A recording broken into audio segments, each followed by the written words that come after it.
నమస్తే, welcome to I dream. నేను విజిత. ప్రస్తుతం మనతో పాటు ఉన్నారు కౌశిక్ ఆయుర్వేద మల్టీథెరపీ హాస్పిటల్ నుంచి ఆయుర్వేద వైద్యరత్న డాక్టర్ బాలకిషన్ గారు. ఇప్పుడు సార్తో మాట్లాడి మన సందేహాలని క్లియర్ చేసుకుందాం. నమస్కారం సార్. నమస్కారం అమ్మ. సార్, చాలామంది కొలెస్ట్రాల్ పెరిగింది అంటుంటారు. అసలు అంటే ఏంటి సార్? కొలెస్ట్రాల్ పెరగడం అంటే ఏంటి? కొలెస్ట్రాల్ ఒక స్థాయిలో ఉండాలి. ఎవరికైనా కూడా 150 గ్రామ్స్ నుంచి 250 మిలీగ్రామ్స్ వరకు ఉంటుంది సహజంగా ఆరోగ్యవంతులకి. అలా కాక హెచ్చుగా ఇందాక చెప్పినట్టు 250 దాటి వెళ్ళిపోవడం వల్ల ప్రమాదం సంభవిస్తుంది. ఓకే, అంటే కొలెస్ట్రాల్లో కూడా రకాలు ఏమైనా ఉంటాయా సార్? రకాలు. ఇంతకు పూర్వం కొలెస్ట్రాల్ మామూలుగా చూసేసి వీకెండ్ అని చెప్పి ఎప్పుడైతే హెచ్చుగా ఉందో దానికి తగిన మందులు ఇచ్చేవాళ్ళం. పూర్వకాలంలో ఇచ్చేవాళ్ళం. ఓకే. అయితే ఇప్పుడు ఏంటి, టెక్నాలజీ ఎక్కువగా అంటే వీ హ్యావ్ టు ఎక్కువ అభివృద్ధి చెందింది కనుక డిఫరెన్షియేట్గా కొలెస్ట్రాల్లో ఉన్నటువంటి రకాలని కూడా టెస్ట్ చేసి చెప్పడం జరుగుతుంది. అందులోనే చెడు కొలెస్ట్రాల్, మంచి కొలెస్ట్రాల్, గుడ్ కొలెస్ట్రాల్ అని చెప్పేసేయచ్చు. మంచి కొలెస్ట్రాల్ ఓకే. అలా ఏది అంటే HDL good cholesterol, LDL, VLDL, triglycerides ఇవన్నీ చెడు కొలెస్ట్రాల్ కింద, బ్యాడ్ కొలెస్ట్రాల్ కింద ట్రీట్ చేస్తాం. ఇవన్నీ కూడా ఎలా మనం చూడాలి అన్నట్లయితే లిపిడ్ ప్రొఫైల్స్ అని బ్లడ్ ఎగ్జామినేషన్ చేస్తారు. దానిలో హెచ్చు తగ్గులు ఏవైనా ఉంటే తెలుస్తాయి. డైరెక్ట్ అవి చూసుకుని వాటి ఆధారంగా ట్రీట్ చేయడానికి అవకాశం ఉంటుంది. ఓకే, అసలు కొలెస్ట్రాల్ అనేది ఎందుకు పెరుగుతుంది సార్? ఒకటి హెరిడేటరీ, వంశపారంపర్యం అవ్వచ్చు. అది కాక జీవనశైలి ప్రధాన కారణం, తీసుకునే ఆహారం ప్రధాన కారణం, నిద్ర ఇంకా ఇంపార్టెంట్. ఇవి ప్రధాన కారణాలు.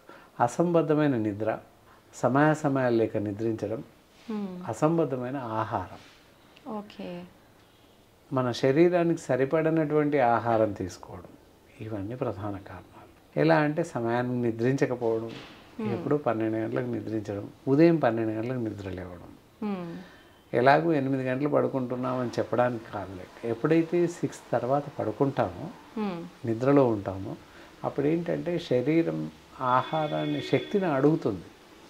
శక్తి లేదు అక్కడ, శరీరంలో లేదు. మనం తీసుకున్న ఆహారం డైజెస్ట్ అయ్యి వెళ్ళిపోద్ది. ఆఫ్టర్ 2 అవర్స్ 3 అవర్స్ తర్వాత ఎవ్రీ 4 అవర్స్కి ఆహారం తీసుకోవాలి, 6 అవర్స్కి. లేదు అనుకుంటే మరి ఆహారం లేదు శరీరంలో కనుక నిద్రావస్థలో కూడా అన్ని అవయవాలు పనిచేస్తాయి. గుండె పనిచేస్తుంది, లంగ్ పనిచేస్తుంది, మెదడు పనిచేస్తుంది. ఇవన్నీ నిద్రాణ స్థితిలో కూడా పనిచేస్తాయి. మరి ఎలా పనిచేస్తాయి? వాటికి ఆహారం కావాలి. ఎక్కడి నుండి వస్తుంది ఆహారం? మన నిద్రలో తీసుకోలేంగా. మరి ఏం చేస్తుంది అంటే, ఎప్పుడైతే విసర్జక పదార్థం ఉంటుంది, మనం విషవాయువులు, విష పదార్థం నుంచి మళ్ళీ రీగెయిన్ ద శక్తి, మళ్ళీ ఎనర్జీ తీసుకుంటుంది. విషవాయువుల నుంచి, విష పదార్థాల నుంచి శరీరం శక్తిని తీసుకుంటుంది కనుక చెడు కొలెస్ట్రాల్ ఎక్కువగా పెరిగిపోతుంది. అది ప్రధాన సమస్య. నిద్ర అందుకోసం చెప్పాను. నిద్ర ఎక్కువగా అసంబద్ధమైన నిద్రించడం వల్ల ఈ విధమైన ప్రమాదం ఉంది. అట్లా పెరగటం వల్ల ఇంకా ఎటువంటి ప్రాబ్లమ్స్ వస్తాయి సార్? కొలెస్ట్రాల్, ఇది చాలా చాలా మంచి ప్రశ్న వేస్తారు. ఇక్కడ కొలెస్ట్రాల్ పెరగడం వల్ల రక్తనాళాలలో కొవ్వు పెరిగిపోతుంది. దాన్నే ఆథెరోస్క్లెరోసిస్ అంటాం. ఒంట్లో కొవ్వు పెరిగిపోతుంది. కొన్ని నడుము చుట్టూ కానీ తొళ్ళ ఫీమర్స్ పైన అక్కడక్కడ పెరిగిపోతుంది. అలా పెరగడం వల్ల, పేరుకుపోవడం వల్ల, నడుము చుట్టూ పెరిగిపోవడం వల్ల కూర్చోవడంలో ఇబ్బంది, థైస్ ప్రాంతంలో రావడం వల్ల నడవడంలో ఇబ్బంది, అలాగే గుండె రక్తనాళాలలో పేరుకుపోవడం వల్ల, మామూలుగా జనరల్గా వెజల్స్లో, వెయిన్స్లో రక్తనాళాలు ఈ కొవ్వు పేరుకుపోవడం వల్ల రక్త ప్రసరణలో ఇబ్బంది. రక్త ప్రసరణలో ఇబ్బందులు రావడం వల్ల గుండె జబ్బులు రావడానికి అవకాశం ఉంది. సేమ్ అదే రక్తనాళాల్లో ఇబ్బందులు ఏర్పడడం వల్ల, రక్తంలో కొలెస్ట్రాల్ ఏర్పడడం వల్ల బ్లాక్స్ ఏర్పడి పెరాలిసిస్ రావడానికి అవకాశం ఉంది. బరువు ఎక్కువ పెరిగిపోతుంటాం కనుక షుగర్ ఎక్కువగా వచ్చే అవకాశం ఉంది. బీపీ పెరిగే అవకాశం ఉంటుంది. బీపీ పెరగడం వల్ల పెరాలిసిస్ రావచ్చు, గుండెపోటు రావచ్చు. ఈ జబ్బులు రావడానికి అవకాశాలు ఎక్కువగా ఉన్నాయి కొలెస్ట్రాల్ పెరగడం వల్ల. ఓకే, దీనికి మనం అంటే కేర్ తీసుకోవాలంటే ఎటువంటి కేర్ తీసుకోవచ్చు సార్ రాకుండా? రాకుండా కేర్ అంటే ప్రతి మనిషి ఒక అరగంట సేపు నడవాలి. Walking is very essential, important. Morning లేవగానే సింపుల్ నడవాలి అంటే 1 కిలోమీటర్ నడవాల్సిన అవసరం లేదు. జస్ట్ ఒక 50 ఫీట్ల ప్లేస్ ముందర పార్టికో ఉన్నట్లయితే అక్కడ ఒక 50 రౌండ్స్ 60 రౌండ్స్ వేస్తే చాలు. ఎక్కడో పొగలో బండిపైన పార్క్కి వెళ్ళి అక్కడ గంట నడిస్తే లాభం లేదు. రోడ్డు పొడవుతా కాలుష్యం ఉంటుంది, అక్కడి వరకు వెళ్ళాల్సిన అవసరం లేదు. మనం వెళ్ళినంతలో మనకు వచ్చిన యాక్సిజన్ కాస్త కోల్పోతాం. అలాంటప్పుడు ఇంట్లోనే టెర్రస్ పైన కానీ ఇంట్లో కానీ ఒక అరగంట 30 గంట నడిస్తే చాలు. It is very essential. అది అరగంట ఎప్పుడు నడవాలి? 5 నుంచి 6 మధ్యలో. అది చాలా మంచిది. ఎర్లీ అవర్స్, అందుకే జనరల్గా ఎర్లీ అవర్స్ వాకింగ్కి వెళ్తుంటారు జనాలు. కారణం ఏంటంటే అప్పుడు కాలుష్యం ఉండదు, కొంచెం మంచి వెదర్ ఉంటుంది. ఇప్పుడు మన రోడ్లో ఎక్కడ పోయినా కూడా కాలుష్యం ఉంది. 4 o'clock బస్సెస్ స్టార్ట్ అవుతాయి, అన్ని వెహికల్స్ స్టార్ట్ అవుతాయి. కాబట్టి ఇందాక చెప్పినట్టు టెర్రస్ పైన కానీ ఇంట్లో కానీ ఒక అరగంట సేపు నడిస్తే చాలు. ఆ తర్వాత మార్నింగ్ బ్రేక్ఫాస్ట్ చేశాక 10 నిమిషాలు నడవాలి. మధ్యాహ్నం లంచ్ తర్వాత 10 నిమిషాలు నడవాలి. నైట్ డిన్నర్ తర్వాత 15 నిమిషాలు నడవాలి. ఇది జనరల్ వాక్ అనమాట. అలా చేస్తే ఒంట్లో చెడు కొలెస్ట్రాల్ కానీ కొలెస్ట్రాల్ పెరిగిపోవడం కానీ సంభవించదు కొంతవరకు. ఓకే.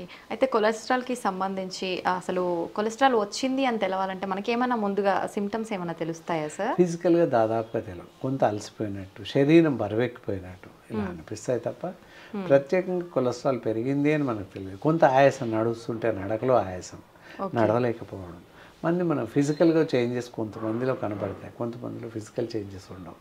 అలాంటప్పుడు మనం ఎవ్రీ 6 months ఎగ్జామినేషన్ చేయించండి అని చెప్తాం.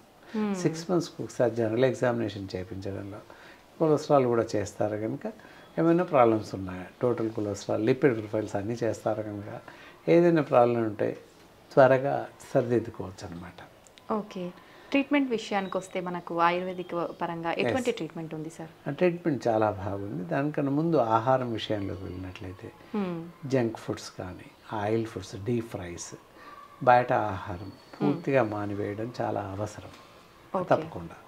దాంతోపాటుగా కార్బోహైడ్రేట్స్, కూల్ డ్రింక్స్ ఉంటాయి, అవి పూర్తిగా మానేస్తే కొంతవరకు మనం కాపాడుకోవచ్చు. చెడు కొలెస్ట్రాల్ పెరగదు ఒంట్లో. ఓకే.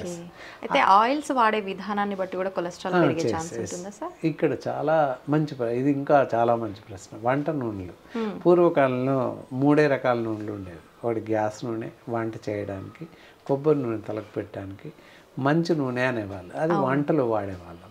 ఇప్పుడు అలా లేదు. వంటలో 10-20 రకాల నూనెలు వచ్చాయి. గ్యాస్ నూనె అంటే ఎక్కడ కనబడట్లేదు, కొబ్బరి నూనె అక్కడక్కడ కనబడుతుంది కానీ ఎవరైనా పెట్టుకోవట్లేదు. ఇది జగమెరిగిన సత్యం. కాబట్టి మంచి నూనె అంటే పల్లి నూనె ఇచ్చేవాళ్ళు పూర్వం. ఇప్పుడు వంటలో ఒక 10 రకాల నూనెలు వచ్చేసాయి. ఎలాంటి నూనె వాడాల్సిన అవసరం లేదు.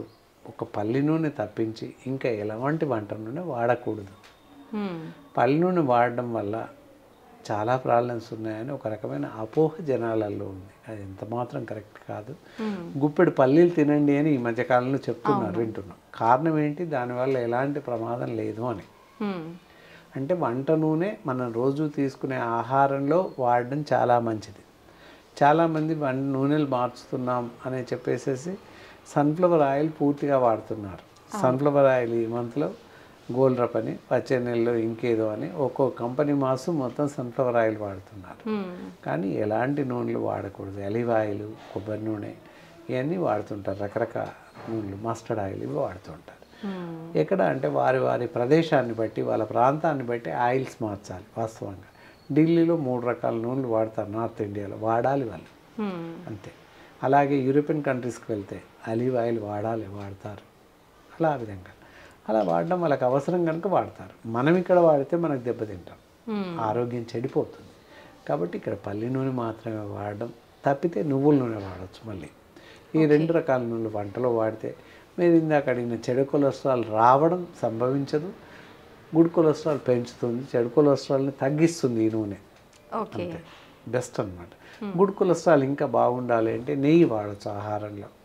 కొలెస్ట్రాల్ పెరుగుతుంది కదా అనేది తప్పు ముచ్చట. ఎక్కడ పెరుగుతుంది అంటే చెడు కొలెస్ట్రాల్ ఏదైతే ఆర్టిఫిషియల్ ఫ్యాట్స్, వనస్పతి, డాల్డా, చీజ్ ఇలాంటివి తీసుకోవడం వల్ల చెడు కొలెస్ట్రాల్ పెరుగుతుంది. ఇంకా ఆహారంలో కొలెస్ట్రాల్ వస్తే తగ్గించడానికి ట్రైగ్లిసరైడ్స్ ఉన్నాయి, అవి పెరుగుతాయి. చెడు కొలెస్ట్రాల్ పెరిగింది అంటే ఏం చేయాలి అనేది చూద్దాం. హోమ్ టిప్స్ ఉంటాయి, హోమ్ రెమెడీస్. రోజు ఒక 4 నుండి 5 ఆల్మండ్స్, బాదాం పలుకులు మాత్రమే నానబెట్టేసి ఉదయం చెక్క తీసుకొని తినాలి.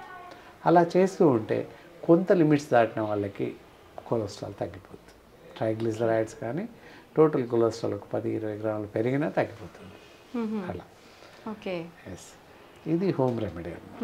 మరి దాంతోపాటుగా పీచు పదార్థాలు ఎక్కువ ఉన్నాయి తినాలి, ఎక్సర్సైజ్ చేసుకోవాలి. ఓకే. అండ్ చికిత్సా విధానానికి వచ్చినట్లయితే తప్పకుండా చికిత్సా విధానంలో చికిత్సా పద్ధతులు ఉన్నాయి. జనరల్ అయితే ఇప్పుడు ఈ మధ్య కొంచెం పెరగగానే ఆర్వాస్టాన్, రోజ్వాజ్ అలాంటి మెడిసిన్స్ ఇస్తున్నారు. అవి వాడడం ఒక రకంగా బాగున్నా రానున్న కాలంలో మనకి సైడ్ ఎఫెక్ట్ చాలా ఉంటాయి కనుక వాటికి బదులు ఆయుర్వేదంలో మంచి బెస్ట్ ఆఫ్ బెస్ట్ మెడిసిన్స్ ఉన్నాయి. రోజు ఉదయం ఒక మాత్ర, సాయంత్రం ఒక మాత్ర వేసుకున్నట్లయితే చెడు కొలెస్ట్రాల్ నుంచి బయటపడవచ్చు, గుడ్ కొలెస్ట్రాల్ పెంచుకోవచ్చు, గుండె జబ్బులు కానీ ఇతరత్రా వచ్చే జబ్బుల బారి నుండి బయటపడే అవకాశం ఉంటుంది. అది దానికోసం ఏంటంటే లిపిడాన్ అనేటటువంటి క్యాప్సుల్ ఉంటుంది. ఇది ఉదయం సాయంత్రం ఎవరైనా వాడవచ్చు. స్త్రీ పురుష భేదం లేదు. దీనివల్ల ఎలాంటి సైడ్ ఎఫెక్ట్స్ కానీ మందు వికటించడం కానీ సంభవించదు. భోజనానంతరం ఈ గోళీలు 2 వేసుకుంటే సరిపోతుంది, ఉదయం ఒకటి, రాత్రి ఒకటి. ఓకే. చాలా చక్కగా చెప్పారు సార్. ధన్యవాదాలు. నమస్కారం.